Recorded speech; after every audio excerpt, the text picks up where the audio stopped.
दोस्तों, कुछ ऐसी बातें होती हैं जिन्हें छुपाकर रखने में ही भलाई है। यदि आप इन बातों को लोगों को बताएंगे तो पछताएंगे और अपमान भी झेलना पड़ेगा। यह भी हो सकता है कि आप किसी भारी मुसीबत में फंस जाएं। आओ जानते हैं कि वे कौन सी ऐसी खास 8 बातें हैं जिन्हें कभी भी किसी को नहीं बताना चाहिए।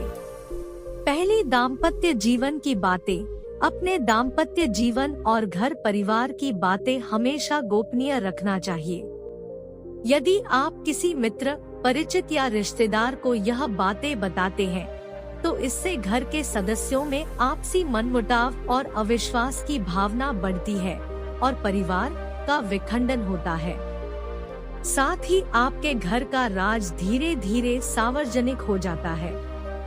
घर की बातें बताने से दूसरों की सहानुभूति हासिल करने के लिए आप कुछ समय के लिए जरूर राहत महसूस कर सकते हैं, लेकिन इससे आपकी कमजोरी ही प्रदर्शित होती है। दूसरी, अपमान धोखाधड़ी की बात। यदि सार्वजनिक रूप से या व्यक्तिगत रूप से आपका किसी ने अपमान किया है, तो उसका जमकर प्रतिकार करें।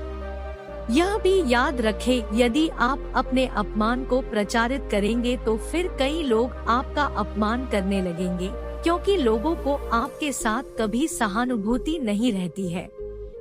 जो लोग किसी की सहानुभूति अर्जित करना चाहते हैं, वही अपने अपमान के बारे में किसी से चर्चा करते हैं। दूसरा यह कि खुद के साथ हुई धोखाधड़ी को भी हर किसी को नहीं बताते रहना चाहिए। जिसके पास इसका समाधान हो उसे ही बताएं, वरना आप हंसी का पात्र बनेंगे। तीसरी, आर्थिक हालात की बात। आप अपने घर के आर्थिक हालात पर किसी से चर्चा न करें। धन को गुप्त रखें। लोग जानना चाहते हैं कि आप कितना कमाते हैं। यदि आप सीधे सीधे नहीं बताएंगे, तो ये लोग दूसरे तरीके से पूछताछ करके अनुमान लगा लेंगे।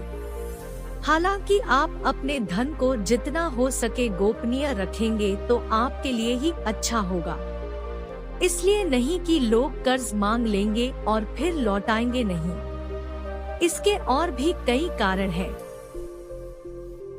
धन को अपने मित्र, परिचित या रिश्तेदारों से गोपनीय ही रखने की सलाह दी जाती रही है।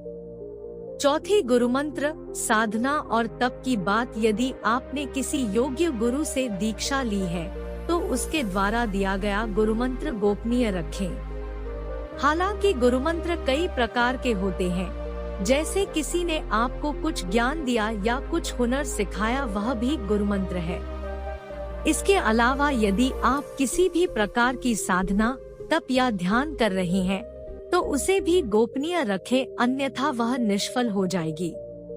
इस संबंध में गोपनीयता से ही लाभ मिलता है। पांचवी, अपनी अयोग्यता या कमजोरी की बात। हालांकि बहुत सी जगह या मामले में इसे गोपनीय रखना घातक भी सिद्ध हो सकता है, लेकिन बहुत से मामलों में इसे उजागर करने से आपको लोग कमजोर समझकर आपके साथ गलत व्यवहार करने लगेंगे या आपको मानसिक रूप से दबाने लगेंगे। इसीलिए इस बारे में आप अच्छे से विचार कर ले कि कब, कहां, कौन सी कमजोरी गोपनीय रखना है। कमजोरी और अयोग्यता में फर्क करना भी सीखें। छठी, दान पुण्य की बात। आपने जो भी दान दिया है उसे गुप्त रखेंगे तो ही उसका लाभ मिल सकता है। गोपनीय दान देवताओं की नजर में रहता है और जिस दान का बखान किया जा रहा है उसका फल निष्फल हो जाता है।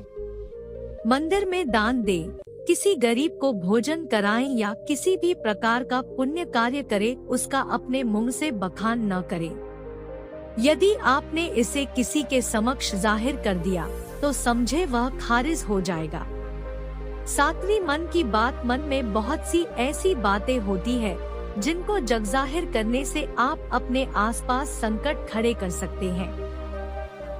हो सकता है कि आपके मन में किसी बात को लेकर अस्वाद हो, क्रोध हो या घृणा हो। मन में हजारों तरह के विचार उत्पन्न होते हैं, लेकिन बुद्धिमान मनुष्य उन्हीं विचारों को व्यक्त करता है जो उसके हित में होते हैं। लेकिन इस तरह की बातों को जगजाहिर करने से आपके संबंध में लोग एक तरह की राय बनाना शुरू कर देंगे और फिर लोग आपकी अच्छी बातों को नहीं सुनेंगे, आपके उस गुस्से या फ्रस्ट्रेशन की ही चर्चा करेंगे। आपके 10 अच्छे कार्य उस एक मन के विकार के सामने कमजोर पड़ जाएंगे। 8वीं और आखिरी दवा की बात, आप यदि किसी भी प्रकार की दवाई खाते हैं तो उसे गोपनीय रखें। माना जाता है कि दवा का असर भी तब तक रहता है जब तक वह गोपनीय है। हालांकि कुछ लोग इससे इत्तेफाक रख सकते हैं,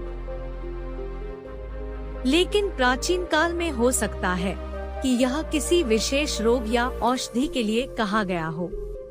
पहले के लोग, कुछ लोग दुर्लभ वनस्पति के जानकार भी होते थे। बहुत से लोग कहते हैं कि यदि आप दारू भी पीते हैं तो वह तभी तक उचित है जब तक उसकी गोपनीयता भंग न हो। जिस दिन लोगों को उसके बारे में पता चलता है, समझो उसी दिन से आपका पतन भी होना शुरू हो जाता है। आज के लिए बस इतना ही। वीडियो पसंद आया होगा तो लाइक, शेयर, कमेंट कीजिए और चैनल को सब्सक्राइब करना मत भूलिए।